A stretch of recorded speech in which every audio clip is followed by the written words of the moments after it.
People paying money to see me in a 20 by 20 ring.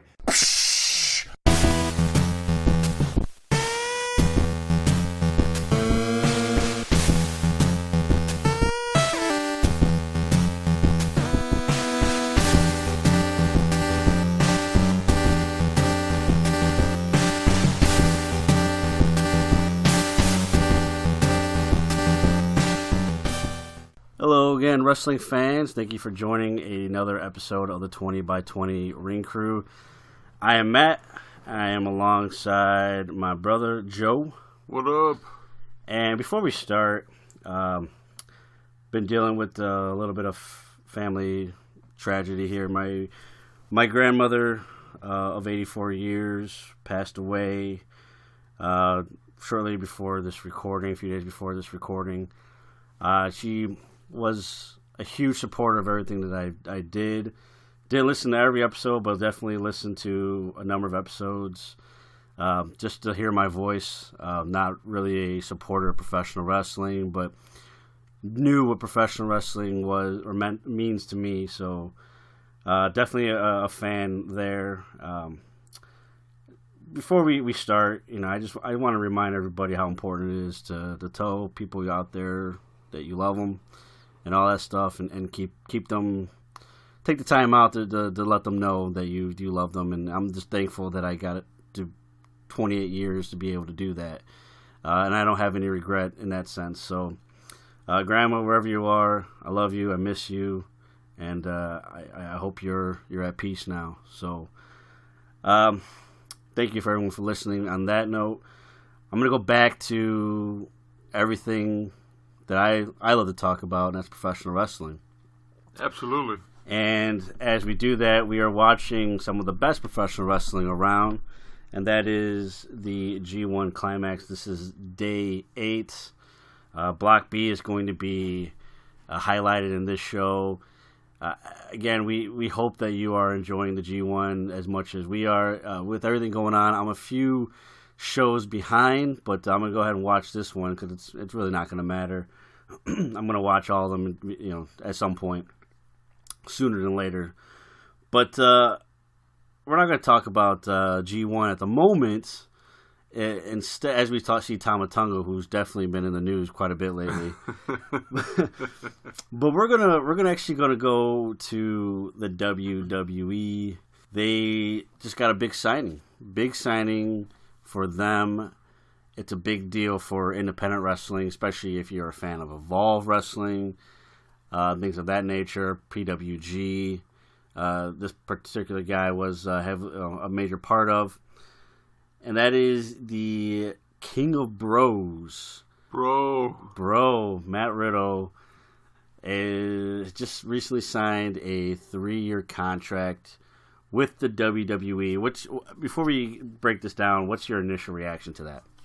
I'm shocked. I don't know about anybody else out there because, quite frankly, there's not too many people that I talk to about Matt Riddle. But this was a shock to me because, for those of you who might not know, Matt Riddle is a big supporter of marijuana and cannabis usage.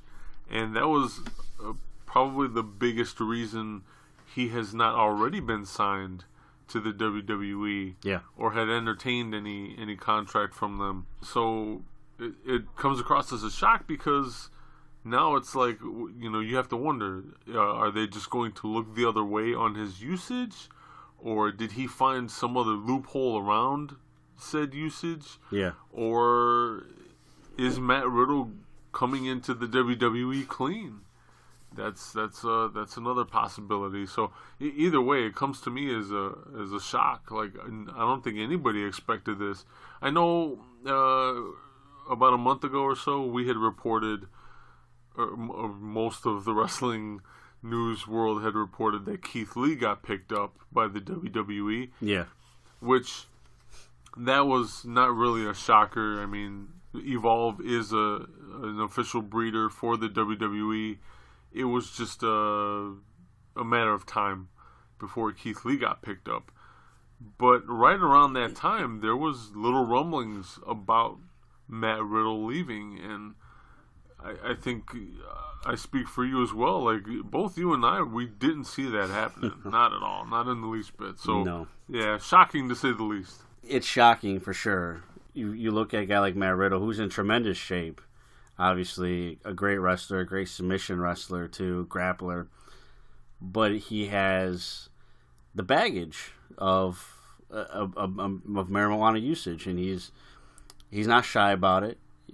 Obviously, it's well documented. He was really one of those guys that was going to be the future of UFC and couldn't pass drug tests because of the marijuana usage. And he obviously was okay with leaving MMA to pursue other things if it meant that he could continue using marijuana.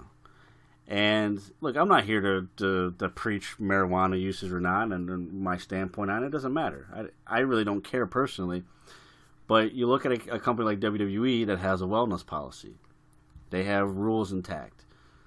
And I looked at their wellness policy, and I'm not sure if this is updated or not, but I don't think that the marijuana usage is suspension anymore. I think it's just at a $2,500 fine, albeit $2,500 is a decent chunk of change. Depending on what they're going to pay him, it could be one of those things where both parties are willing to take that hit. You know, where you're going to do random drug tests. Look, he's not going to be tested every week. You know, you would think. So when it does happen, it's just pay up the money and be done with it. And I could see them being that company that gives them a little extra bit to compensate for the money he's going to be losing anyways. I don't know. Or, as we've seen with other guys, cough, cough, John Cena. Sorry, there was something in my throat there. John Cena. We've seen them turn the other cheek before, and it allowed guys to continue to basically do whatever the hell they want to do, as long as they continue to be a draw. So let's not forget that we're dealing with WWE here, and that they make rules all the time, but they constantly break them for special circumstances. In this case, it'd be taking Matt Riddle away from independent wrestling. Because, let's face facts here, I'm shocked about this, but more importantly, I'm disappointed. Because Matt Riddle goes from being a high-profile independent wrestler to a guy that's more than likely going to be a low guy on the card. I look at him as like a higher up No Way Jose, or a what's the other guy? The guy that's always hype, Mojo Rawley. Mojo Rawley. Yeah, a guy like him, like legit workers, but I don't see him being the next AJ Styles, or I hate to compare this, but at the level of like the next Braun Strowman. It's not going to happen. It's not going to happen. I don't see it that way. I look at it as a successful NXT career and a mediocre main roster career. Just like most guys that come from the indies. I was going to say, I mean, it isn't even the indie guys as a source. It's just about anybody these days. Yeah. Anybody that goes there, if they have an NXT run, it's usually pretty awesome, and then they get called up and nothing. You know, fucking Cien Almas. Yeah. Awesome fucking NXT run. What's he doing now? Yeah, I've heard that there's actually talks of them giving him a push. But my thing is, if you're going to wait this long, why the fuck you call him up? Yeah. Because at this point, he's lost all of his edge. Man. All that spark, all that momentum after those great, the Aleister Black rivalry, and you call him up and he's got this huge buzz, and then you don't feature... He's probably been on TV since being called up a whopping like 5 or 6 times. That's horrible. You know? Fucking horrible. How many of those were matches too? Yeah, exactly. You Some know? of them are like 2-minute bits. You know, so. But this is the problem with this company, is that you have all this talent. You have the worst writers in all professional wrestling. Yes, you can quote me on that. The worst writing staff in all of professional wrestling. absolute worst. And you have way too many guys, both good and bad, and you happen to feature more of the bad wrestlers than the good. Braun Strowman. I'm less of a fan these days, but I used to be a bigger fan of Roman Reigns. I don't want to say I can't stand the guy anymore. I just don't want to see him anymore. Enough. The Miz. Guys of that nature. These talentless idiots that shouldn't wear wrestling gear, and they're being featured. But you have guys like Samoa Joe. It took him till now to be featured on the main roster. I mean, yeah, he's going to fight AJ Styles at the pay-per-view. Everyone's all hype about that. But where the fuck's he been the last 2 months? I mean, what about Cesaro? A great wrestler in that sense. And again, he's in a tournament for the SmackDown Tag Team titles. Where the hell has he been? He's been doing house shows. So as far as Matt Riddle goes, bro, if you're listening to this, you're going to get paid a good chunk of money, but you ain't going to work. You ain't going to work, and you better hope. This is the problem, because I always get this argument, well, they're making tons of money, right?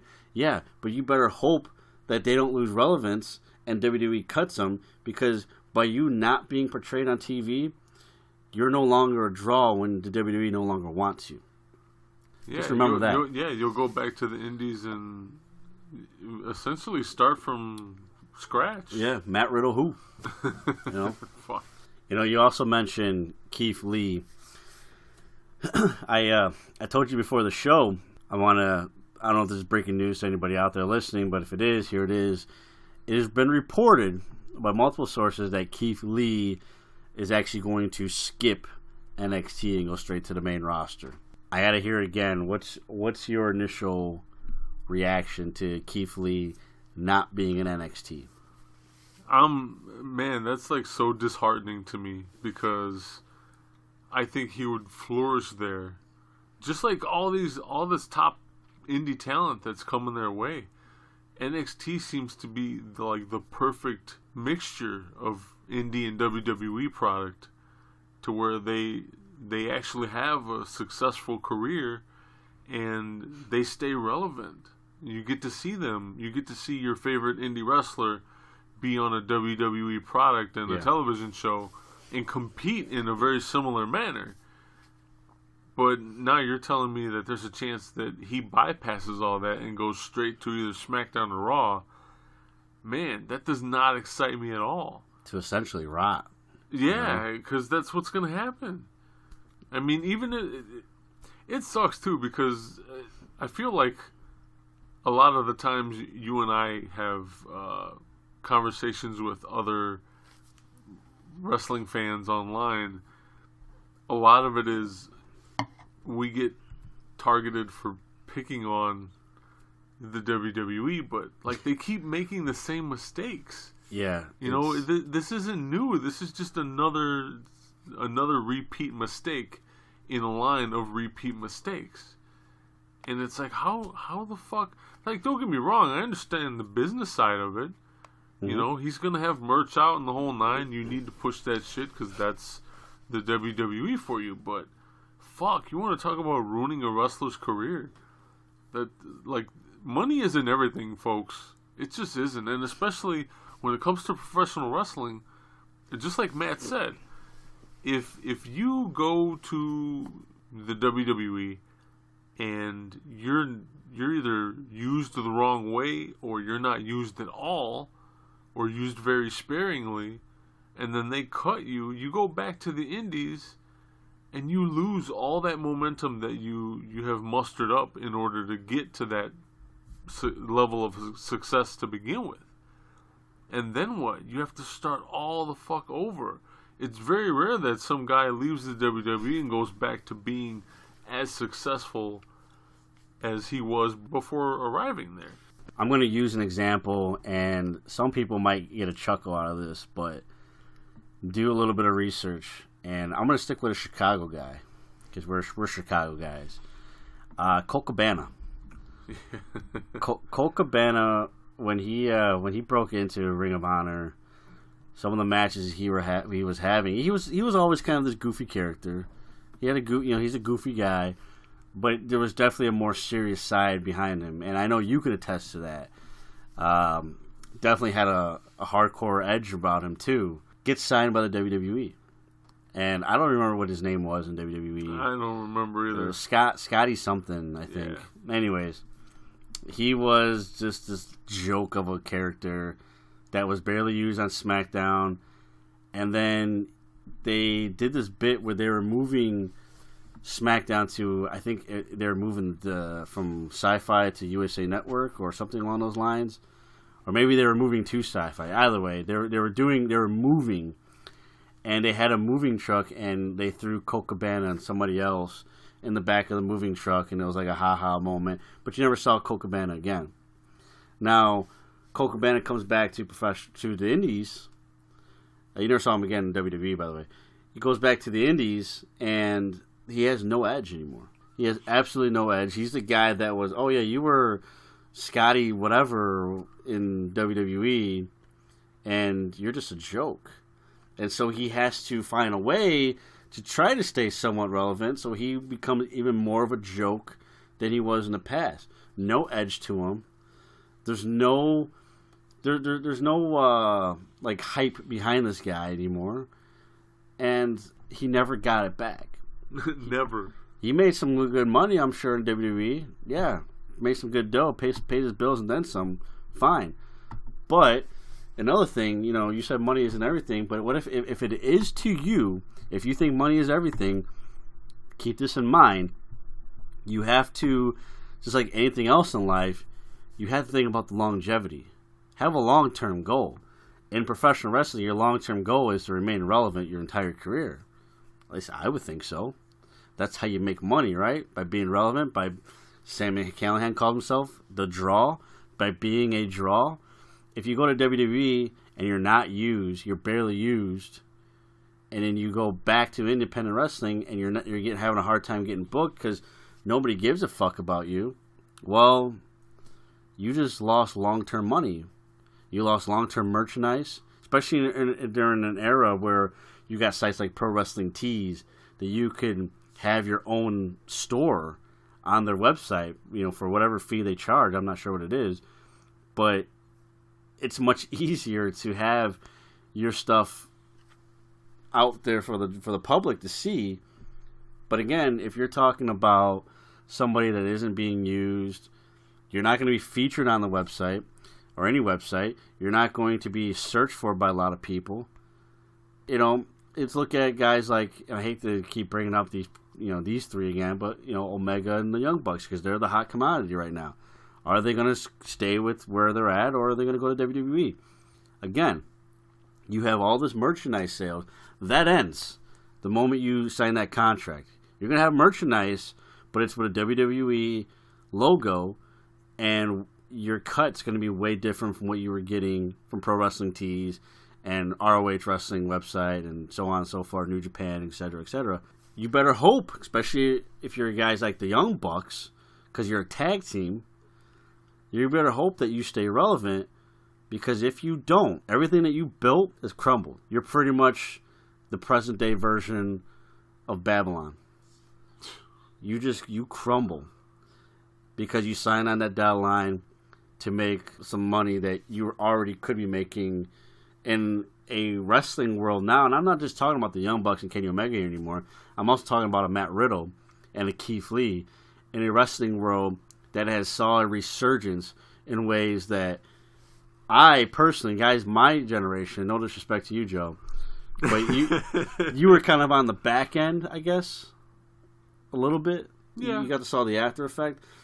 I got to see that in tapes and out of the WWE Network and stuff like that. We're getting to see it, both of us now get to see it live. You, me, your future generations with your daughter, and so on and so forth, where we get to see this resurgence, this renaissance of professional wrestling.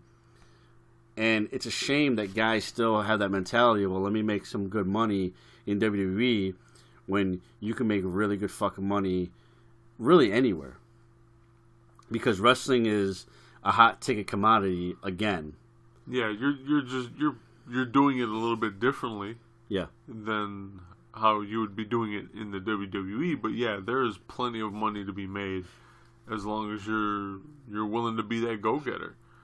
And let's face it, some of these guys, you don't even need to do that these days. You just, the name alone is your draw. Yeah. You know, if Keith Lee and Matt Riddle stayed in the Indies, whether they were working for PWG or Evolve or whomever, yeah, they would still be up there. They'd still be making a decent amount of change out there. They would just have to do it a little bit differently than they're going to be doing it in the WWE. And I'm really curious to be inside these guys' minds, these two in particular, as to why they actually went, besides the money, because everybody is pretty well aware of the grueling schedule that the WWE has their talent go through, which isn't necessarily the same as it might be for your indie schedule. Because again, you're booking your own stuff. You're working as much or as less as you want to work. So, other than the money, I'm not sure. I'm not sure what it is. Is it just them wanting to say that, hey, I did some time there, and you know, I tried it out, and you know, whatever happens, happens? I guess that could be part of it too. But to me, man, that these days, it's just not. There's that level of appeal is fading fast, and I just, man, I can't really understand. I can't put my finger on it. So let's put this in perspective. So I've been told throughout this, again, sorry guys, but the whole Young Bucks thing, that the Young Bucks are for sure going to sign with WWE because they're working too many dates in the Indies. Okay? Okay.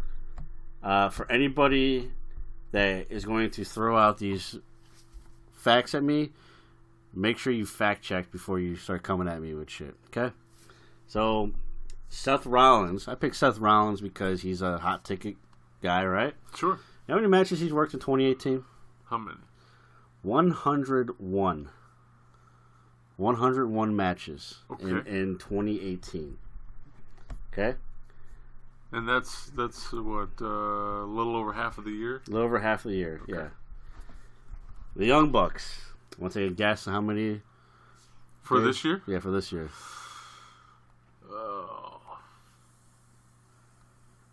I don't know, man. They're everywhere, man. Yeah, I'll say 85. 85? No. 49. That's it? 49 matches is what they've wrestled. Are you fucking kidding me? Dude, they seem like they're fucking everywhere. They're fucking everywhere, yeah. But you want to know why? Because they're at every single major event other than WWE. You know, Pro Wrestling Guerrilla is in the process of changing venues. Yeah. Guess who's there? The Young Bucks. Yeah, they actually had their first show there already. Yeah. Yeah. And the Young Bucks were there. Ring of Honor. Every major Ring of Honor tour and pay-per-view, because now that every show is on, whether it's being a TV taping or if it's on Honor Club, you can see it now. They're there. But the thing is, Ring of Honor does shows 2 or 3 times a month. At New Japan Pro Wrestling, they don't do every tour. They do the main shows, but they're not there every single show. So what are you guys talking about? That they are being overbooked? Yes, they're doing a lot of other things, especially their YouTube show, which they do. Yeah, that's something completely independent of their wrestling booking. And not only that, but they also are really promoting right now more so than usual because they have All In. They have a show that they put together that they are promoting for. Same way that WWE would have their talent promote WrestleMania or SummerSlam or any show that's in town, really. So let's look at Keith Lee. Keith Lee, 47 matches. 47 matches for Keith Lee. For Matt Riddle, 86. Now, all those were mainly January through April were double digits. Since May, he's wrestled less than 10 matches a month. And you got to remember too, April was WrestleMania weekend, which he hosted his own show. Yeah. So I remember that. If you remember that from that episode, he was over double digits, I think, or close to it. Oh, that's right, WrestleMania weekend. Yeah. I mean, he hosted his own show, and then he took part in WWN events. Yeah, there was 2 Evolve shows. And there was two the Evolve WWN shows. show, and Style Battle, right? So which he won. The WWN matches, like Style Battle, was tournament style, and so was something else. So. Yeah, he wrestled like close to 10 times that weekend. Just in that weekend. So, yeah. But a lot of indie guys do. You know, Michael Elgin was kind of like the first one to break his silence on that. It's like, that's a good way to make a fuck ton of money. Yeah, I remember hearing him on the 605 podcast talking to Brian Last.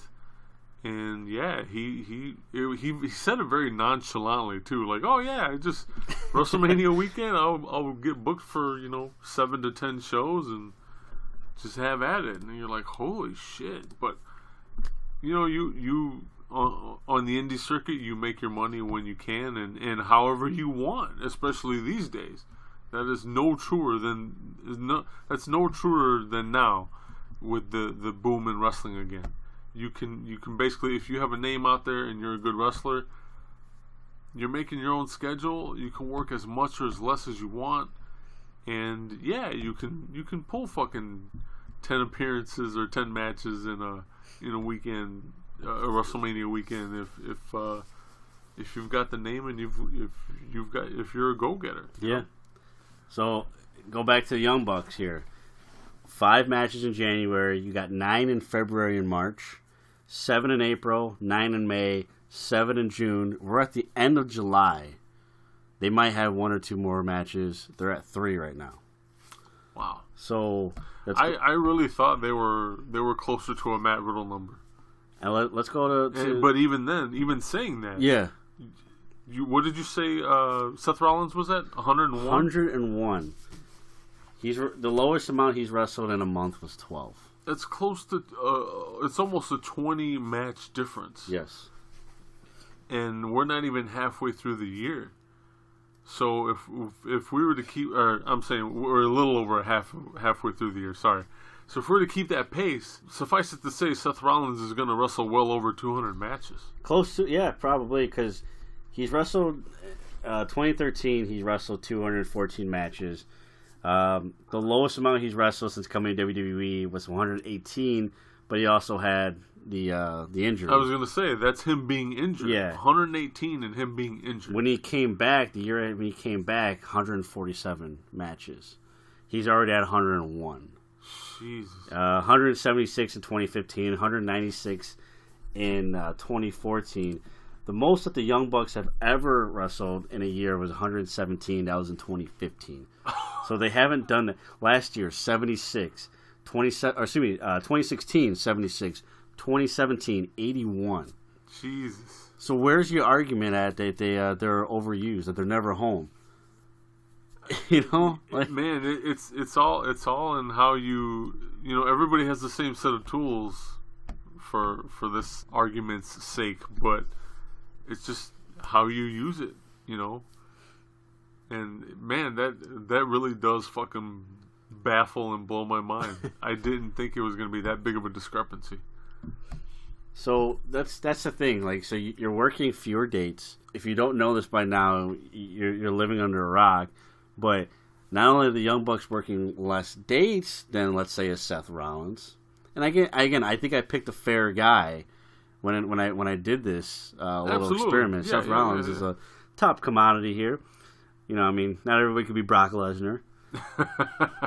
Wrestle one and a half times a year. 1.5. But not only are they working less dates, but you're also selling a fuck ton more merchandise. You're making more money on merchandise because they get a way bigger cut from Pro Wrestling Tees than Seth Rollins is going to out of WWE.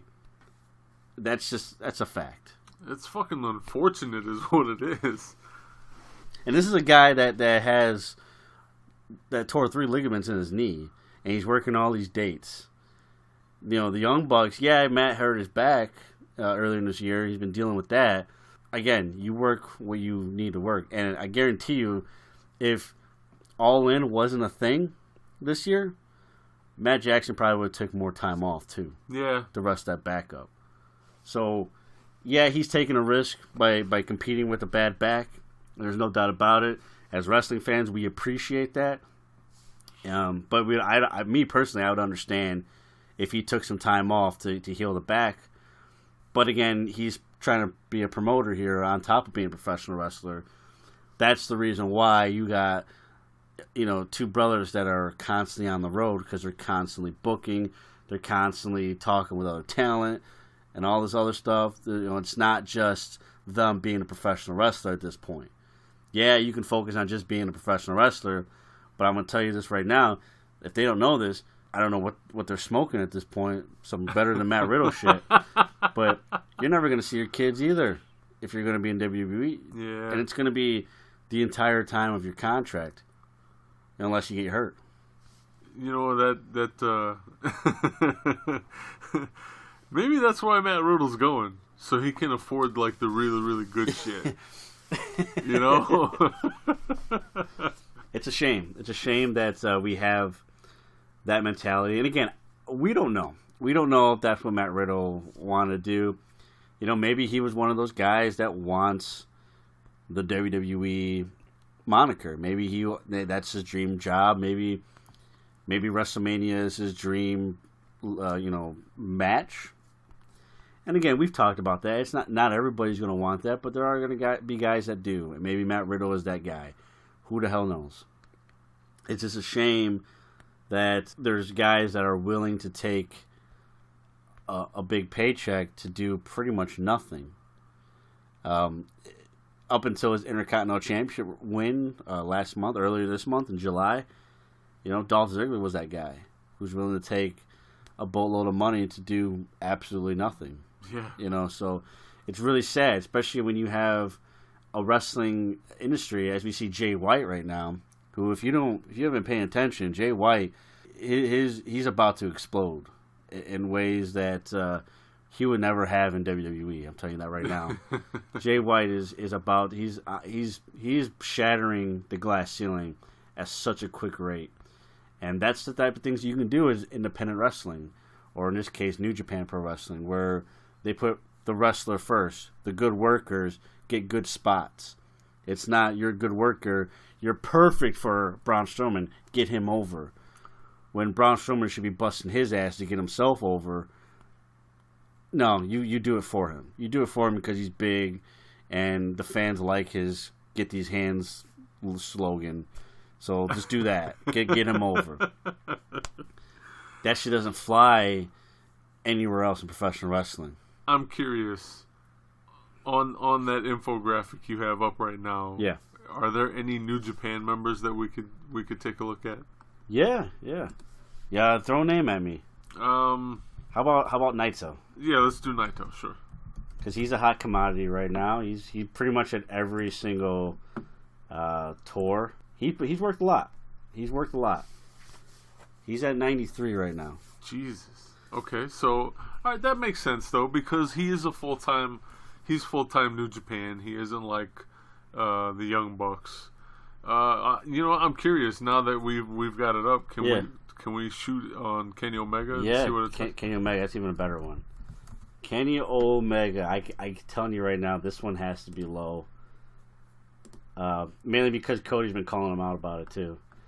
Kenny Omega, ladies and gentlemen, the IWGP Heavyweight Champion, the most well-known wrestler in the world right now, 30.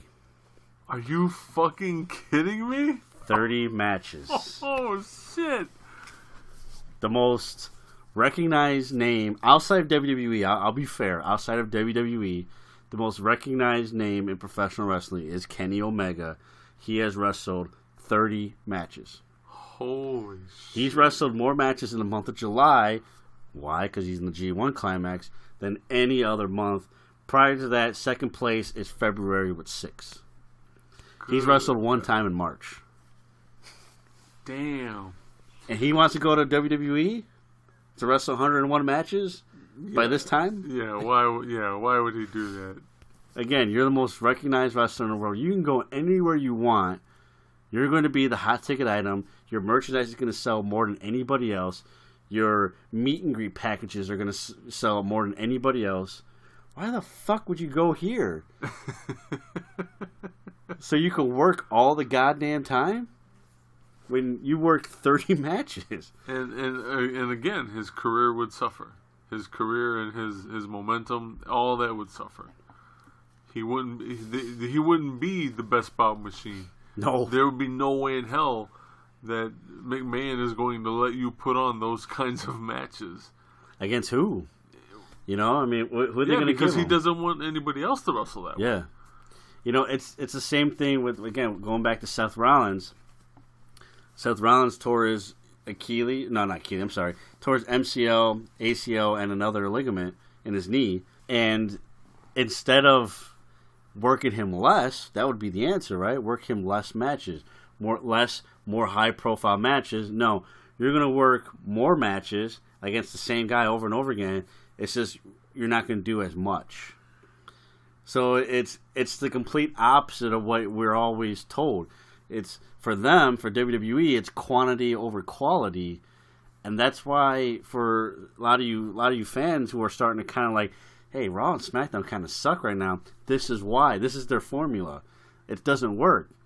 You know, there's a reason why you go to McDonald's and it's like, yeah, it's all right, but then you go to, you know, an actual burger restaurant, you're like, man, that's a damn good burger. That's because they put more time and effort into the patty.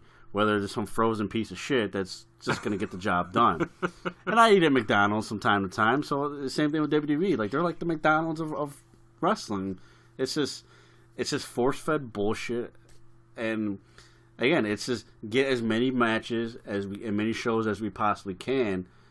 It doesn't matter if the matches are good. That's not what the people want. That's what they think. And for some, it's true. But there's certain fans that are kind of like, you know, yeah, I'm not necessarily into the New Japan stuff and all that other stuff, but I will like better matches at least. Well, you're not going to get it. Yeah, you're not. Not until you stop watching. Yeah, or stop attending. Stop attending. Stop buying the fucking merchandise. Yeah. Hit their pockets. Hit their pockets where it's going to be. Then they wouldn't be able to sign guys like Kenny Omega and the Young Bucks and Matt Riddle and things of that nature because it wouldn't be worth it to them. We talk about the internet wrestling community, and there's this phenomenon going on with these hardcore WWE fans right now that I've noticed, and it's one of those things. It's like it's almost taboo to sit there and tell other people that Raw and SmackDown are boring. And I don't understand it. I don't understand it in the least bit. And I wish I could say it was one age group, but it's not. I've experienced this conversation with many people from many walks of life and many ages. So it's got nothing to do with your age or what wrestling area you most identify with or anything like that.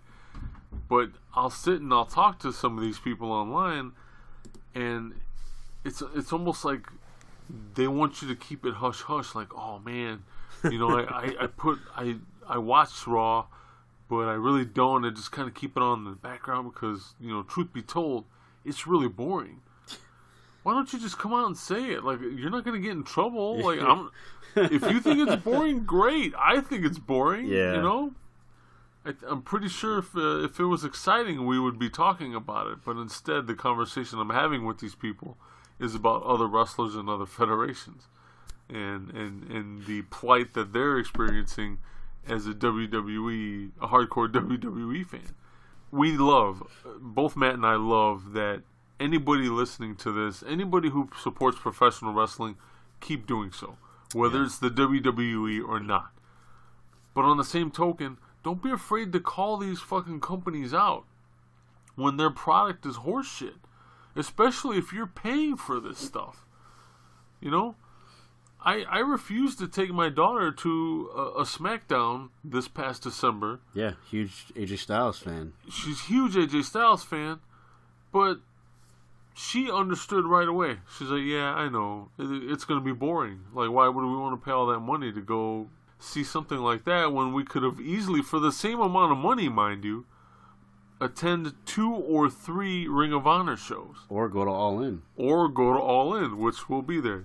So, man, it's just... She's only 14. She gets it. She completely gets it. And she shares the same opinion that Matt and I do. And it isn't even like an influential thing. Like, him and I have not influenced her in that manner. Like, this is of her own will. Yeah, she was Team Cody when I was telling her Kenny. Exactly, yeah. So she's made up her own mind on this, and she does. She thinks it's pretty fucking sad that she's not interested in watching AJ Styles wrestle right now, and Shinsuke Nakamura wrestle right now. All that momentum, all that excitement attached to those guys is gone for her, and so she rarely watches WWE product. You know, every once in a while it's like, hey, I'll check in what's going on. You know, what were the results of a pay-per-view or what have you. But her and I have not sat down to watch Raw or SmackDown in a long, long time. We'll check out Ring of Honor TV or New Japan or Lucha, you know, programs of that nature, Impact. Yeah. Before we'll sit and watch WWE. Everybody should be checking out Impact right now. Man, oh. But real quick here, one more comparison. I gotta do one more. Yeah, please. I could do these all day. These are fun. But Daniel Bryan, plus or minus on Kenny Omega. Oh, you know, just because of them, especially like we talked to, was it last week or 2 weeks ago? Yeah. How they're trying to fit all these dream matches in just in case he decides to leave in September. Yeah. I'm going to say plus Kenny Omega. You'd be correct. So Kenny Omega in the entire calendar year has wrestled 30 matches.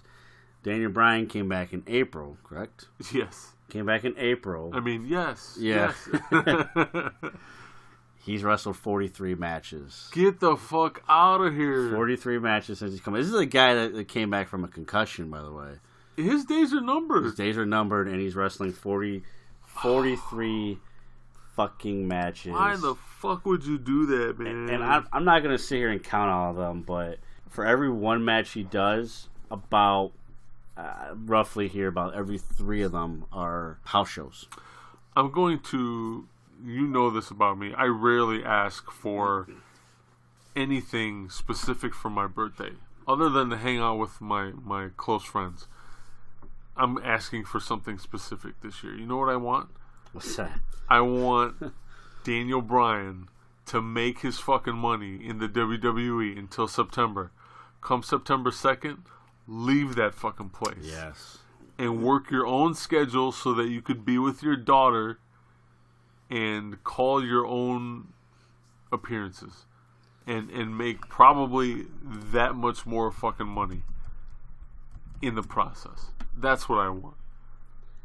So I'm going to throw another name out here. I know I said that was the last one. No, go ahead. This is fucking interesting as shit. But, and it's not going to be this extreme, because he should wrestle more than this, because we're talking about a semi-retired wrestler here. But I want to throw out a name that would remind me so much of Daniel Bryan. Okay. That name is the current IWGP Intercontinental Champion, Chris Jericho. Chris Jericho calls his own shots, right? Yes. Wherever he wants to go is where he's going to go. He wrestled a match in WWE. He's wrestled matches in New Japan Pro Wrestling. That's it, actually. He wrestled 3 matches this year. The point is, Chris Jericho's a draw no matter where he goes. Daniel Bryan is going to be the same thing. So therefore, obviously, I want to see Daniel Bryan wrestle more than 3 matches. I know Daniel Bryan's going to want to wrestle more than 3 matches, but he's already talking 50 to 100 tops, and he's at, how many did I say? 49? 40, yeah. Somewhere in the 40s. Yeah. 43, I think it was. He's at 43 in 4 months. Oh, God damn. You know, that's ridiculous. And, you know, he reminds me of, you know, Chris Jericho. Okay, Chris Jericho in 2017. There's a good one. 35. That was it? That was it. Okay. 35 matches. High-profile matches. I'm not saying every single one was, but for Daniel Bryan, that could be the case. Daniel Bryan is going to be at, you know, Ring of Honor Final Battle. That's usually their December pay-per-view. Book it. That could be his one and only Ring of Honor show of the year. That's going to be a sellout no matter where they go. Absolutely. You know, Daniel Bryan can't technically be an all-in if his contract ends on the 1st, but my point is if it was able to do all-in. I don't want to say no, because it all depends what kind of no-compete clause he has in his That's contract. True. He could show up and not do anything. They could have him in the crowd. They could have him in the crowd. Yeah. That's true. That's very true. But yeah, that's the thing. Like, he's one of those guys. Chris Jericho is one of those guys that calls his own shots, and the same thing applies for Daniel Bryan. Daniel Bryan could be one of those guys that calls his own shots. You know, I'm gonna do Wrestle Kingdom. I'm gonna do Dominion. If he's up for it, how fucking badass it would be if he did the G1 next year. You know what I mean? Like. And again, you do that tour, you know, you do your 19 matches or however long G1's going to be. Probably going to be 19 again. And then you take a break. You do your Japanese tour, you're gone for a month, and then when it's done, win or lose the G1, you go home to wherever you reside in, not these days. You go with your wife, go with your daughter, and you heal up and you do whatever it is you want to fucking do. That's going to be the life that you live. And you're still one of the most relevant wrestlers in the world. And you're still making money. And you're still making a fuck ton of money. Because you got, you know, sites like Pro Wrestling Tees, sites like New Japan, sites like Ring of Honor, sites like, you can make your own fucking website for all I care. True, absolutely. You know, sell your merchandise. So even when you're not wrestling, you're still racking in the dough. To me, it's a no-brainer. And for him, he's already got the WrestleMania moment. So you can't even say, well, he wants that. He already has it. Yeah, he's already got it. You know, so to me, it's a no-brainer. It's a no-brainer, and it's probably I mean no pun by that, actually, given the circumstances of his injuries. I'm sitting here repeating it, and it's like, well, that's bad taste. But yeah, man, like that's the thing. Like that's our point. Going all the way back to Matt Riddle, are you ready to work a fuck ton more dates? You know, and again, for Daniel Bryan, he's a hot commodity in WWE right now. For every one match on SmackDown, there's 2 to 3 house shows sprinkled in there. So you're wrestling more for a live audience only, and that's if you're actually featured on SmackDown that week or Raw that week. So is it really the glorious place that everyone claims it is? I don't think it is. I don't think so either. And you know, there's one other path that we've neglected to talk about here when it comes to WWE signings. I would say probably 10 episodes ago, somewhere around there, you and I were talking about the declining sales of live events for the WWE and what they could do to bring that back, to start filling those seats and putting, you know, have people buy tickets to live events. And at the time, I think we were talking about The Undertaker and him possibly coming back and like how to keep him relevant. If that is your chosen avenue for the WWE, where you just do primarily or as a majority just house show appearances, and that's the way they want you to draw. Hey, we now have Samoa Joe. We've signed Samoa Joe. come see him in your town, and that's what you do. You don't necessarily work TV or whatever. Kudos to you. You're making your money, whatever. But again, you're only going to get over so much by doing that, by not having that television exposure. Where these days streaming services are so accessible, and all these streaming services and organizations that have them have YouTube channels and other places to view their video. Not all of it is paid. You would get free items here and there, free video here and there. All that factors in, and you could still make one hell of an impact without having to go to the WWE and be a house show guy, and just draw at house shows. But if that is the WWE's plan for a lot of their talent, because it seems that way now. Yeah. You have all this talent. What are we going to do with them? Oh, throw them in house shows, and the only way fans get to see them is if they go live. That is kind of smart. You're getting your live sales back up, but shit, man, your TV's suffering. Your TV's fucking boring, and that's just another layer to that situation that I just don't understand. You have all this talent, and you just need better writers. Your writers need to get their shit together. Stop letting all the good writers go. Yeah. Jimmy Jacobs. Yeah, he's working for Impact now. Working for Impact. And then fucking look what they're doing. Yeah, Slammiversary was a fucking huge success for them. Huge success. You know what? I hear what you're saying, and I definitely agree with what you're saying. But to kind of add on to the last point you made was your TV suffering. That's going to be obviously your main reach to anybody is TV. I mean, you're going to go, you're going to come to the Allstate, or our neck of the woods a few times a year. So your main draw point for us is TV. So if your TV is super crappy, well, I don't want to go to your house show either. I don't want to spend any money on you more than the $10 that I am for the WWE Network. So again, what you were saying, it's a really fine line between promoting for house shows and promoting for TV. To me, I think it starts with TV. I think that's how you promote live events, by getting people to say, look how cool our product is. When we're in your neck of the woods, come check us out.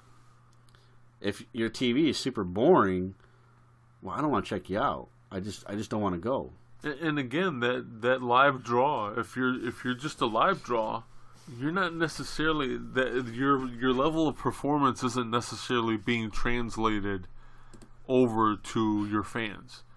And I think both you and I and just about anyone else who has access to the internet can testify to that that's the truth. How many times do you hear about house show results, one, and then when you do, how often do you see whoever wrote the article or wrote the news blurb about it say anything to the point where you're like they're a hype man for the talent? They're not. It's just simply posting results and that's it.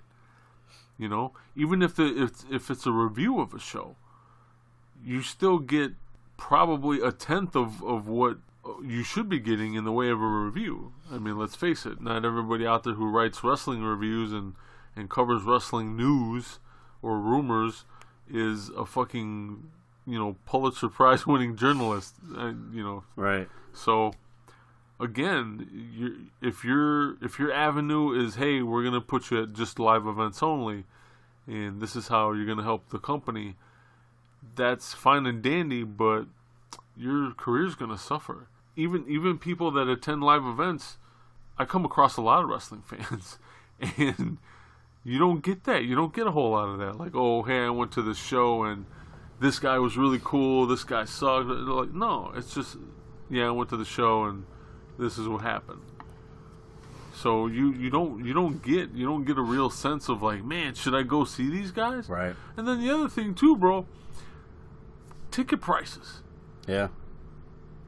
You're now working for WWE, and I haven't attended a WWE show in quite some time. It's been about 5 years for me. Because of ticket prices. Yeah. I mean, even going to just a regular live event, a house show. Yeah.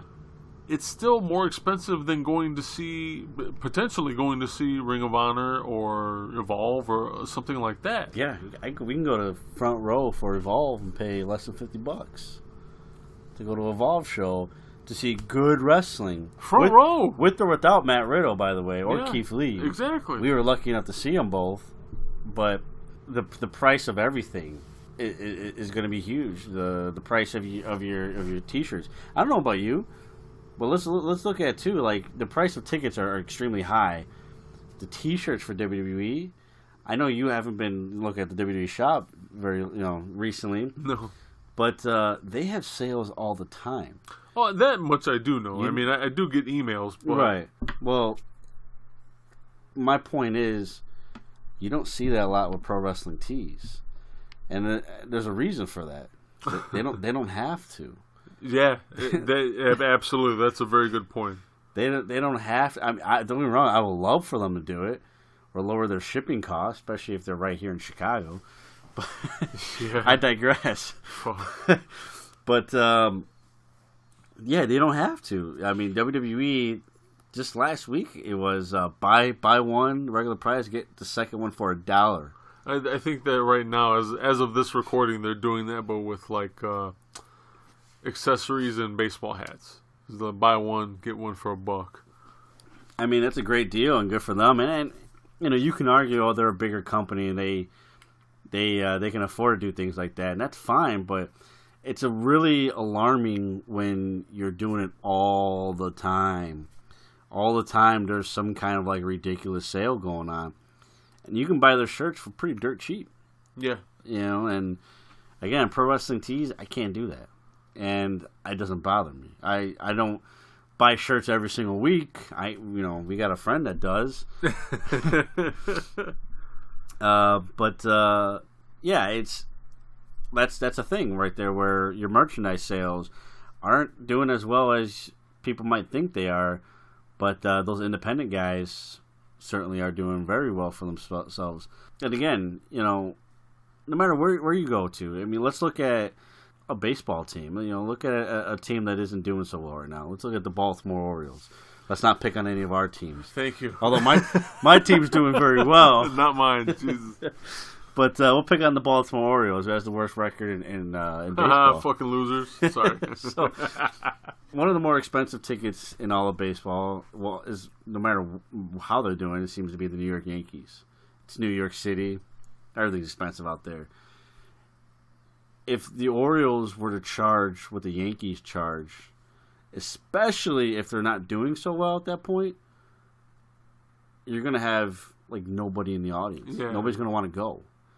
And again, if they start doing better, let's say they're in first place, well, then it's definitely a better idea to say, well, maybe we should start charging like the New York Yankees, because more people are going to want to see us because we're a good product. We're a good team. Same applies for professional wrestling. You, of course, are going to have good ticket sales for pay-per-views, especially your bigger ones, SummerSlam, WrestleMania, from now on until the foreseeable future. But those only happen once a year. Well, right now. Yeah. And, yeah, I forgot about the international one. But you have Raw and SmackDown that happen every single week, 52 times a year. Okay? Those are the shows that you should be plugging the most to say, hey, look at how good our product is. And you're not doing that. So that's a major reason to why people like myself, hardcore wrestling fans, that are just like, yeah, I'm not spending my money on this. For what? What reason? So I can go there and not be entertained? Yeah. I could be not entertained on my couch doing, something on the computer or something. Instead of being there in a live crowd, a live audience, and just be like, when does this end? When is this over? When you start anticipating the show to be over, you're not having fun. Yeah, you're doing something wrong. You're doing something wrong. But all I can say is, I know you listeners at home don't feel that way about this show. God, I would hope not. I hope not. I know you guys don't, right? Anyways, you can let us know later. We're going to go pay some bills right now. Stay tuned. This episode of the 20 by 20 crew is sponsored by Amazon Prime. Sign up for a free 30-day trial and you get instant access to thousands of movies and television episodes. You get to borrow Kindle ebooks. You also get unlimited free 2-day shipping with no minimum order size. You don't have to purchase. You can cancel anytime and still show the 20 by 20 crew some love. You can sign up for Amazon Prime through the 20 by 20 crew by visiting our website at 20x20crew.com/podcast/Amazon. Thank you for listening. Thank you for all the support. And now let's get back to the show. Welcome back, ladies and gentlemen. Thanks for hanging in there with us as we pay some bills. Hopefully you took the time to support the show, which is always appreciated. We are back and we are still watching the 8th night of the New Japan Pro Wrestling G1 Climax, which is the 28th annual G1 tournament, which happened on July 26th, which was a day ago. Yeah. We are watching Tetsuya Naito in another qualifying match against Tama Tonga of the Bullet Club OGs, as they're calling themselves these days, with his brother Tangaloa at ringside interfering like a motherfucker.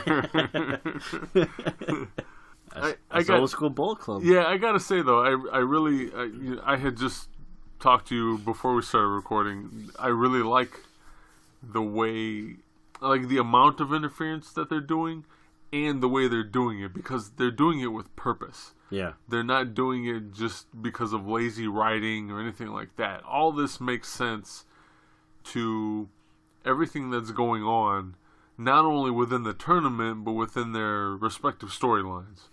So I'm all for it, and so far it's made for a very interesting G1 tournament. I mean, you've had, I think this probably is, if not the year, or one of the years with the most disqualifications in the tournament because of the Bullet Club OGs. Oh, Bushi with the mist on Bad Luck Fale. Interesting. You know, it's very apparent what they're trying to do. What they're trying to convey here. So you have, out of the Bullet Club, you have two guys from the OGs in Tama Tonga and Bad Luck Fale in Block A, Tonga in Block B. Neither one of those guys have both made it very clear that winning the G1 is not top priority. They're here to make a statement that they're the most dominant force in New Japan, and it doesn't necessarily mean winning this tournament. And they've proven that not just in the matches against fellow Bullet Club members, because again, that's their immediate rival right now, is the Bullet Club Elite, is what they're being called right now. But it's taken a shot at the entire New Japan roster, and that's what you're seeing here. And that's very old school Bullet Club mentality, us versus everybody else. And that's what I love about it. And you're absolutely right. It's not lazy writing. It has a purpose. And as we see Naito picking up the victory here, Block B, seeing this faction, albeit a small faction, that is pretty much just putting everybody on notice. Whether you're a Tetsuya Naito or a Hiroshi Tanahashi, as we saw a show or two ago, wasn't it? Yeah. You know, obviously Kenny Omega and Hangman Page, you know, those guys have already been put on notice prior to the G1. But yeah, nobody's safe. Nobody's safe. If you step into that ring with them, you step in the ring pretty much with all of them. And that's the mentality that they're trying to convey here. And that's the whole purpose of Tangaloa interfering like a motherfucker in all of these matches, because it's one of those things where you're not just facing one of us, you're facing all of us. That's very old school Bullet Club. And that's what I like about it. I'm not a huge fan of interferences in matches, especially in tournaments like these. But if it makes sense, just like everything else, it works. It works, absolutely. Yeah, I'm kind of shocked. I'm kind of shocked to see Naito pick up the victory here. The referee's about to get it. There you go. Naito always the heel, even when he's a babyface. Again, you can catch the G1 Climax with a New Japan Pro Wrestling World subscription. If you don't know how to do that and you don't have one, you can always get the information over on our website at 20x20crew.com/podcast/NJPW. And if you're looking for English commentary, all 19 shows, again, in English commentary. First time ever. First year ever they're doing it. All 19 shows of the tournament, of the tour, all in English commentary. Available the day of. The day of. You Yeah. can watch it live. Yeah, you can watch it live. If you want to. So, there's watch it live, watch it whenever you want, as Naito spits on Rocky Romero. I think a lot of people do that, though, nowadays. That's the second time in like the past 3 or 4 shows he's done that. So, yeah, Rocky Romero doesn't get a whole lot of love. But, anyways, let's go back to this Tama Tonga guy. Where do I begin? You know, there's over the years of watching wrestling, you always have those guys that live the gimmick. Yeah. You know, and when you have wrestlers like that, it usually works. It usually, especially if they're a heel, it usually works and gets them over that much more. In this day and age, when you have guys living the gimmick, it can be downright scary. And this situation with Tama Tonga is no exception to that rule.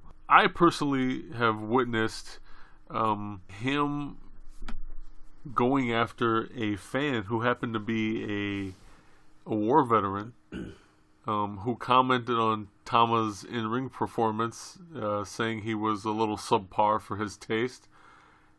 And Tama Tonga just let the guy have it, calling him a pussy, and, you know, I served my time there, you know, you should go finish yours, or something to that effect. But giving the guy the business, like, out and outright. If I'm not mistaken, that got him put in Twitter jail. Yeah. And then, again, with this whole incident with Roman Reigns, also got him put in Twitter jail. Tama Tonga just doesn't seem to be making a whole lot of friends right now.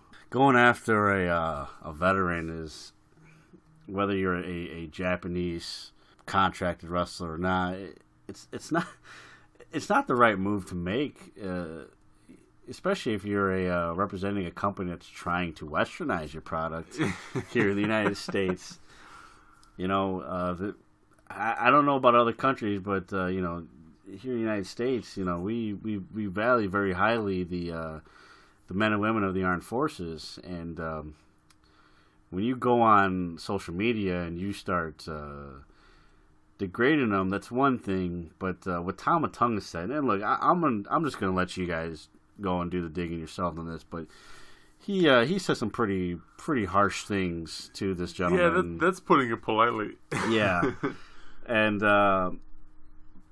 that's a serious no-no for a number of reasons. But you know, let's keep it strictly business here, man. Like, if I'm New Japan, somebody's got to just be like, hey, you know, keep some of your fucking comments to yourself. Like, there's living the gimmick, but as you said, it could be a very dangerous thing, because at some point there's got to be a line drawn, and it's clear that either it hasn't been in this case, or it has and he just doesn't give a fuck, and he's just going to cross it anyways. Because especially if you have a businessman that's based out, you know, part of his company is based out here in New York now, American base, you got to be looking at that and saying, like, we can't have that. You're absolutely right. But as far as I know, there has been no company backlash against Tama Tonga. So far, no, it doesn't seem to be.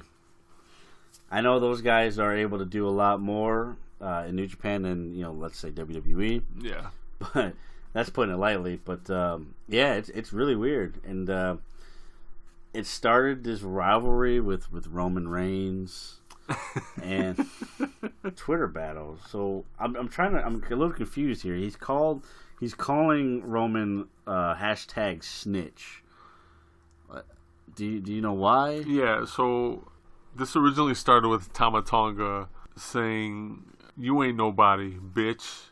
And Roman Reigns replied with, "Oh, sounds like something from a Drake album. Oh, wait, it is." And Tama Tonga decided to take another shot at Roman Reigns, and that got him put into Twitter jail. Or, his account got deactivated for the time being. And that is what Tama Tonga is referring to in his Twitter status, where he says, "Got the snitch. Your bark can't seem to get over your yard for me to hear you. My yard has no fences. Come test your skills here anytime. Jealousy is a bitch trait," in quotes.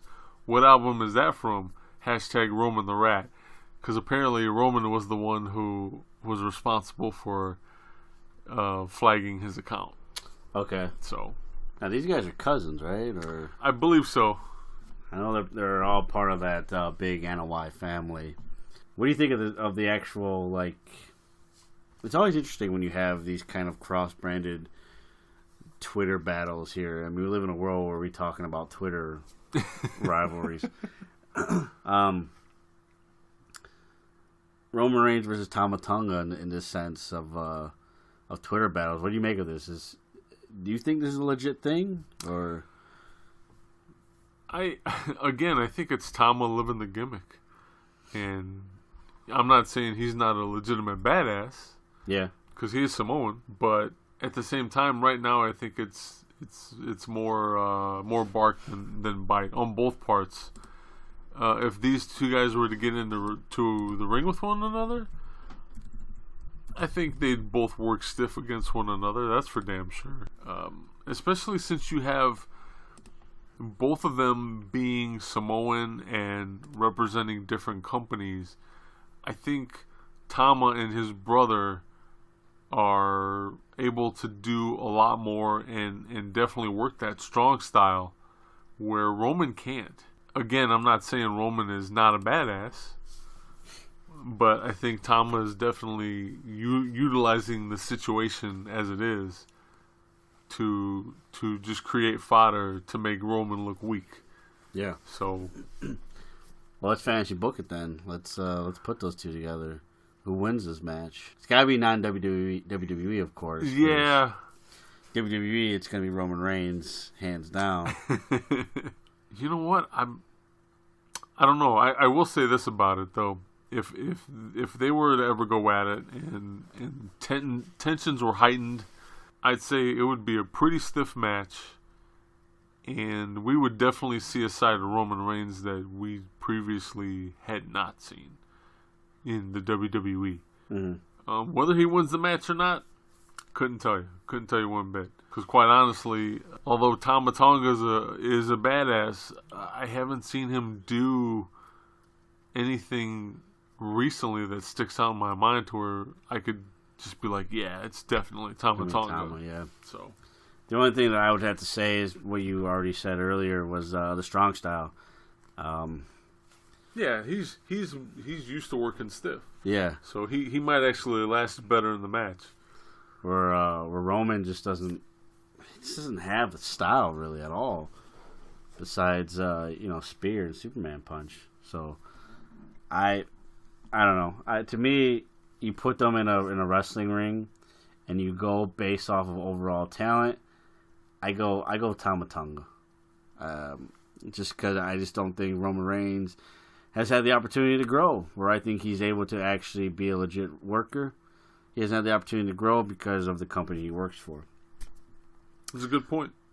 So, I want to go now to another guy that's living the character. He's all over the world, all over the wrestling world, that is.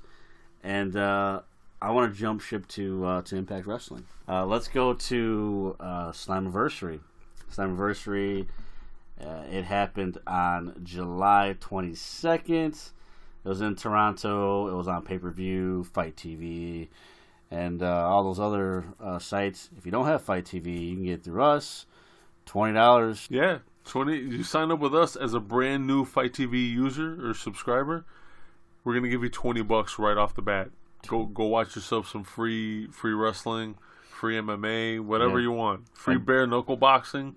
Yeah, that seems to be pretty hot right now over there. You can use those $20 to get a discount on the replay for Slammiversary. Oh, there you go. If you want to do it that way, 20x20crew.com/podcast/fights. That's FITE. And check out Slammiversary, which has been called one of the best wrestling shows of the year. And you have the guy that I was referring to, Mr. Sami Callihan, a.k.a. The Draw. He had a very interesting rivalry with Pentagon Jr. that led to Mask versus Hair, and he lost. He lost the match, and he lost his hair, apparently. I haven't actually watched the event yet. Been behind, given everything that happened, as I talked about earlier in the show. Sami Callihan is one of those guys, though, too, that has been living the character. So it's kind of one of those things that, with the Tama Tonga situation, it's kind of about how all you play it out. So with Tama Tonga, he's going about the wrong way. I have nothing against Twitter. We use Twitter. But what I have against it is when you have these Twitter battles and these guys saying things that they may or may not necessarily mean, and maybe it's for the business. Well, it's for the business. It's not necessarily going out that way. Where Sami Callihan, I mean, he went on TMZ to continue to antagonize the Eddie Edwards situation, and he did that for business. That's the difference there. You are living the character, but you're still doing it for the business, making sure that it's very plain, that it's plain and simple, that it's for the business. Even if people want to rip your head off, which if you watch an Impact Wrestling show right now, or most independent wrestling shows that he's on, that crowd is either 100% for him, or they want to see him get his ass whooped that night. And that's exactly what he's supposed to do. Tama Tonga calling out, guys from the military may or may not do that, especially if you're in Japan. If you're just an asshole, and you're an asshole. But if you're doing it for the sake of antagonizing the crowd, well, you're not really antagonizing the Japanese crowd because it's not one of their people. So the same thing with the Roman Reigns battle here is I don't know. I don't quite get it. Impact Wrestling. What can I say about these guys right now? Again, I didn't watch the show, but I heard it was one of the best shows of the year. I want to point out too, again, I have been watching the Impact Wrestling TV shows, and I do want to point out that these guys, if you're not watching them yet, do check them out. And I love the fact that you look at this card, Pentagon Jr., not contracted by Impact Wrestling. Johnny Impact, not contracted by them. Taiji Ishimori, he's contracted by New Japan Pro Wrestling. First guy in a long time to be contracted by New Japan Pro Wrestling to appear to Impact Wrestling show. Austin Aries, not contracted by them. He's their current champion. Tommy Dreamer. House of Hardcore. Yeah, he's representing House of Hardcore in this. So it kind of goes back to what we talked about a few weeks ago, where they're doing business with all these different companies, and they put it together. Phoenix, another guy, not contracted by them. Brian Cage, yeah. And it just goes to show you what a good partnership does, and that's what Impact Wrestling is doing. And I don't know, I maybe I'm overstepping it a little bit here, but I think maybe better than anybody in the business right now. It just seems to be that way because you have this big melting pot of talent from all over the place, and they're making a huge card, and it's working. It's obviously working. They sold the show out a few hours before actual bell time, which that's good news. Yeah. That they sold out the show, and I mean, there was a certain crowd of wrestling fans who sat there and were assholes about it, like, oh, they barely sold out the show. You know what? A sellout to sellout. A sellout is a sellout. A win is a win, and a loss is a loss. Like, it's nothing but what it is. And for them to sell out that show, whether they did it 3 weeks in advance or one hour in advance, they still sold out the fucking show. They didn't have to give away tickets. You know, they didn't fucking pay for the crowd. This is what you want for a wrestling company. So I don't understand why people come out and have that attitude towards this. You know? And again, I also have not watched the card yet. I definitely will. Oh yeah, absolutely. But I've heard nothing but good things. And there was only 8 matches on the show. Yeah. Apparently the first match which was the 4-way between Johnny Impact, Phoenix, Taiji Shimori, and Petey Williams was pretty fucking crazy. Rich Swann was not able to compete due to a concussion the night before. He had a Major League Wrestling show. So he was replaced by Petey Williams.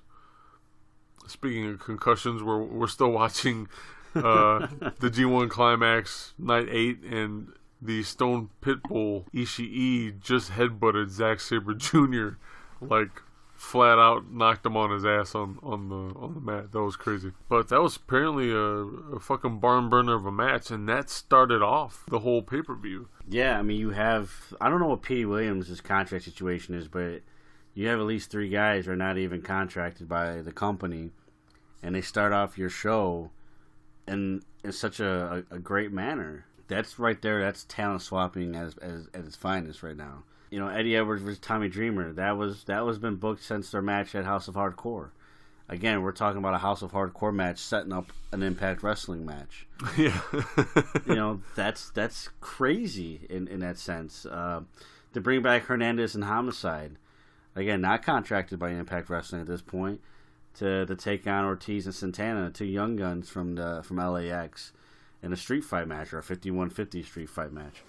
Yeah, I mean, it's great business. Austin Aries as your champion, defending against Moose, who is one of the top guys in Impact Wrestling right now. So, I mean, it's such a great time for them, and I love the fact that you have 2 guys, Don Callis and Scott D'Amore, that are using their experience in the wrestling business to help bring this company back to where it was, 10 years ago or so, or even more longer than that. So it's great because, Don Callis has a lot of friends in the company.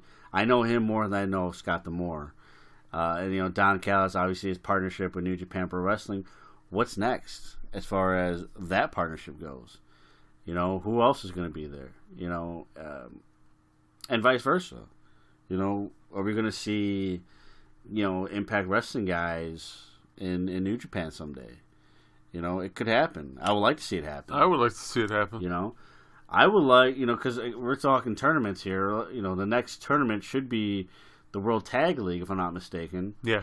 And, I would really like to see these tag team champions in LAX. Those guys are really good workers. I like to see them in that tournament, see what they can do. That would be awesome. I mean, and it's also too. What's awesome about it is that, again, you have talent in a company that you don't see, you never see, and that you're going to see for this tour for this month. And again, we talk about advertisement. We talked about WWE earlier. It's, hey, look what we have. You want to see more of these guys? Come check out our product. Absolutely. It's just. It's not rocket science, ladies and gentlemen. It shouldn't be. And I think that's a good way to end the show, is to showcase how easy professional wrestling can be as far as the basics go. Real quick here too, we want to give a shout out to one of our favorite wrestlers, Alex Shelley, who just made the announcement that Man. he is stepping away from professional wrestling. Man, I am so heartbroken. I know you took that one hard. Man. I'm a huge fan of Alex Shelley, the Motor City Machine Guns, the Time Splitters. I mean, such a very underrated wrestler in so many ways. So, whatever his reason is, man, I hope, we both hope that Alex Shelley is in a wrestling ring again someday. Yeah, man, I hope it's temporary. I really, really do. You can catch us on Facebook, facebook.com/20x20crew. Come talk to us on Facebook, facebook.com/groups/20x20talk. You can hate tweet us on Twitter at 20x20crew. We're also available on Instagram at 20x20crew. And while I'm thinking about it, starting in September, we are going to have an Instagram exclusive giveaway that'll be happening once a month. Once a month. You'll be able to qualify once a week. Once a week. Well, what we're going to do is on this day in wrestling history, or actually on this week, if you will. Yeah. In this week in wrestling. Yeah, we're still working out the kinks, ladies and gentlemen. But what it is, we're gonna come up with something that happened in that particular week, and obviously it's Instagram, so you're gonna have a picture, and we're gonna have a caption that's gonna describe it briefly, and then ask a question. All you have to do is answer the question. You answer the question. The first 20 people to answer the question is qualified for the monthly giveaway. It's absolutely free to play. All you gotta do is participate. Well, yeah, it's absolutely free. Obviously, it helps if you have Instagram. So, yeah. If you don't have an Instagram account, please get one and make sure you follow us. That is also one of the rules. You have to follow us in order to play. So, otherwise, yes, it's free. Everything is free about it. Follow those simple rules. We'll have everything on the website in the coming weeks. And you can get all that information at 20x20crew.com/podcast/Instagram. We're also on YouTube. We're still looking for 50 YouTube subscribers to initiate that giveaway. It's also free. It's also free. All you have to do is have a YouTube account, which is free. And follow our channel. Subscribe to our channel. But yeah, you can catch us on YouTube, 20x20crew.com/podcast/YouTube. We'll take you right there. Make sure you hit that subscribe button, please. We are steadily working on more of the following contest, which is our YouTube exclusive content. So be on the lookout for that. And I think we covered all the bases, if I'm not mistaken. That's about it. As always, Joe and I want you to hashtag support professional wrestling, support the heels, support those baby faces, so they can get the heels over. Absolutely. And until next week, we will see you in the ring, bro.